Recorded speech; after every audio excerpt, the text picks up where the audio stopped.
Você sabe o que é fraude contra credores? Eu sou Renato Veloso, sou juiz de direito e professor. E neste canal eu ajudo estudantes e profissionais de direito a compreenderem melhor a teoria e alinhá-la com a prática jurídica. Isso de uma forma descomplicada. E eu convido você a se inscrever no meu canal. E lembre-se, ative o sininho, porque sempre que lançarmos um vídeo novo, você receberá uma notificação. Na pílula jurídica de hoje, vamos conversar sobre a fraude contra credores. Essa pílula jurídica faz parte de uma série onde estamos estudando o processo de execução.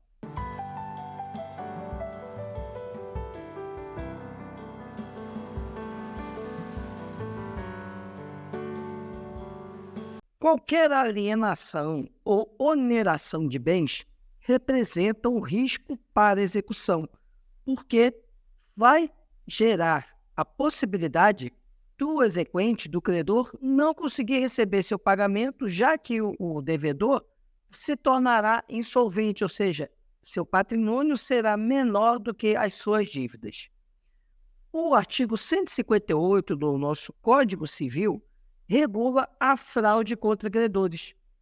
Ela é um instituto de direito material e ela pressupõe a existência de uma manobra, de um artifício por parte do devedor para, alienando ou onerando, ou seja, ou dando gravames aos seus bens, fazer com que ele não tenha mais condições de pagar as suas dívidas, que não haja bens suficientes para pagar as suas dívidas. Para entender melhor a fraude contra credores, vamos analisar o artigo 158 do nosso Código Civil. Artigo 158.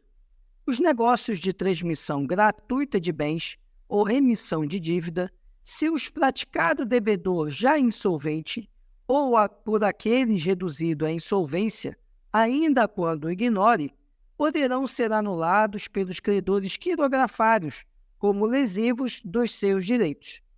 Parágrafo 1º. Igual direito assiste aos credores cuja garantia se tornar insuficiente. Parágrafo 2º. Só os credores que já o eram ao tempo daqueles atos podem pleitear a anulação deles. Podemos extrair do artigo 158 que a fraude contra credores possui pressupostos objetivos e subjetivos. O pressuposto objetivo ele consiste na alienação ou oneração de bens por parte do devedor, de maneira que ele não possui mais patrimônio capaz de pagar as suas dívidas. É o chamado eventus damni. Por outro lado, nós temos o aspecto subjetivo, que é a vontade do devedor, aliado a um terceiro, que é aquele que recebe o bem, que adquire o bem, ou que recebe a garantia que o bem passa a ofertar, haja esse conluio entre o devedor e esse terceiro, chamado aí de concílio fraudes. Na fraude contra credores, ocorre aí uma lesão ao particular, uma lesão aos interesses e aos direitos privados. A fraude contra credores é diferente da fraude à execução. Na fraude à execução, ocorre uma violação à própria justiça, ao poder judiciário. E aí, por isso, a fraude à execução ela é mais sancionada de uma forma mais enérgica, inclusive com previsão de tipo penal. Mas voltando à nossa fraude contra credores, o que temos na fraude contra credores é que o credor, então, ele vai precisar provar dois requisitos, que é o requisito do eventus damni e do concílio fraudes. Ele vai ter que se valer de uma ação, que é a chamada ação pauliana, que tem a finalidade de desconstituir os efeitos desse negócio realizado entre o devedor e o terceiro, de modo que aquele bem passe a sofrer ali a constrição judicial na execução. Outro ponto que é importante é que é ônus do credor provar todos os requisitos, ou seja, o eventus damni e o concílio fraudes. E outro aspecto interessante é que há um litisconsórcio passivo, porque os demandados na ação pauliana devem ser tanto o devedor como o terceiro, como aquele que adquire o bem ou que recebe a garantia em relação ao bem que acabou gerando ali a fraude contra credores. Outro ponto importante é que dentro do ônus da prova por parte do credor, ele deve provar esse concilium fraude, ou seja, o acordo fraudulento entre o terceiro e o devedor. E deve provar também a má-fé do terceiro. A única situação em que ele não precisa provar essa má-fé é quando for uma transmissão gratuita, ou seja, uma doação, porque aí a doação faz aí a presunção ela sendo absoluta. A presunção de má-fé aí de quem recebe a doação ser absoluta. Para a gente entender isso melhor, a gente precisa ver o artigo 159 do Código Civil. Vamos a ele. Artigo 159. Serão igualmente anuláveis os contratos onerosos do devedor insolvente quando a insolvência for notória, ou houver motivo para ser conhecida do outro contratante. E é por isso que, no caso da doação, essa situação de má-fé, ela é bem clara, porque é uma transmissão não onerosa. E, em razão disso, presume-se que há má-fé daquela pessoa que recebe a doação. Outro aspecto também que a gente precisa compreender é que a necessidade de demonstração desse concílio fraudes é um dos requisitos essenciais para o sucesso na ação pauliana. A gente vai encontrar isso mais claro no artigo 161 do nosso Código Civil.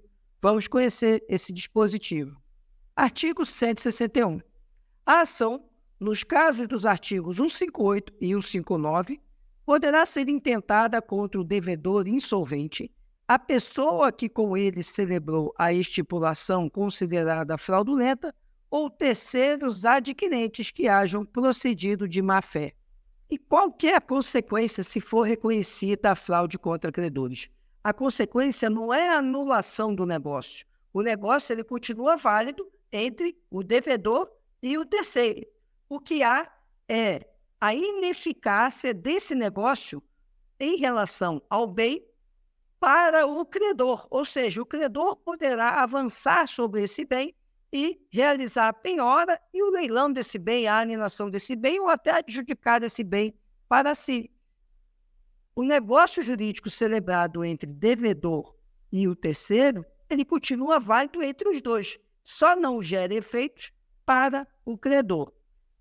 E para frisar bem, não é possível o reconhecimento da fraude contra credores incidentalmente, ou seja, como um pedido incidental dentro de um processo. É necessário sempre a ação pauliana, uma ação autônoma. Isso fica claro quando a gente vê a súmula 195 do STJ, que inclusive diz que não é possível reconhecer a fraude contra credores em embargos de terceiro. Vamos conhecer a súmula. Súmula 195 do Superior Tribunal de Justiça. Em embargos de terceiro, não se anula ato jurídico por fraude contra credores.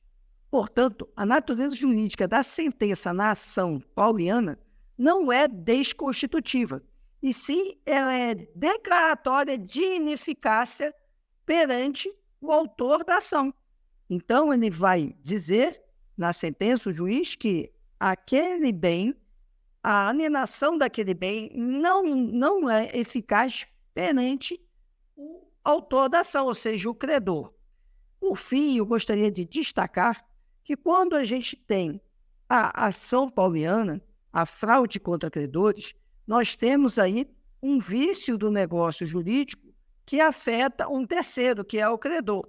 E é por isso que a sentença na ação pauliana ela tem apenas um condão de declarar a ineficácia, melhor dizendo, daquele negócio jurídico perante o credor.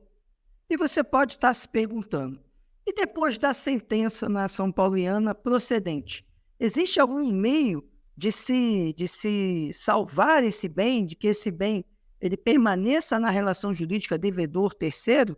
A única forma possível é se a dívida for extinta, ou se ela for paga, ou se ela for extinta por outro motivo. Fora do contrário, a sentença na ação pauliana faz com que esse bem ele seja atingido na execução onde se busca o crédito. Esse era o conteúdo que tínhamos para tratar desse assunto nessa nossa videoaula. Se você ficou com alguma dúvida, deixe aqui nos comentários que nós vamos responder com o maior prazer. Se você tem alguma sugestão de tema para abordarmos em nossas pílulas jurídicas, também deixe nos comentários que nós vamos preparar uma pílula sobre esse assunto. E eu peço aí a você que nos ajude a aumentar o nosso alcance. Curta, comente e compartilhe o vídeo para que mais pessoas possam se beneficiar com esse estudo do direito. A você que dedicou seu tempo e sua atenção, muito obrigado por nos acompanhar e até a próxima.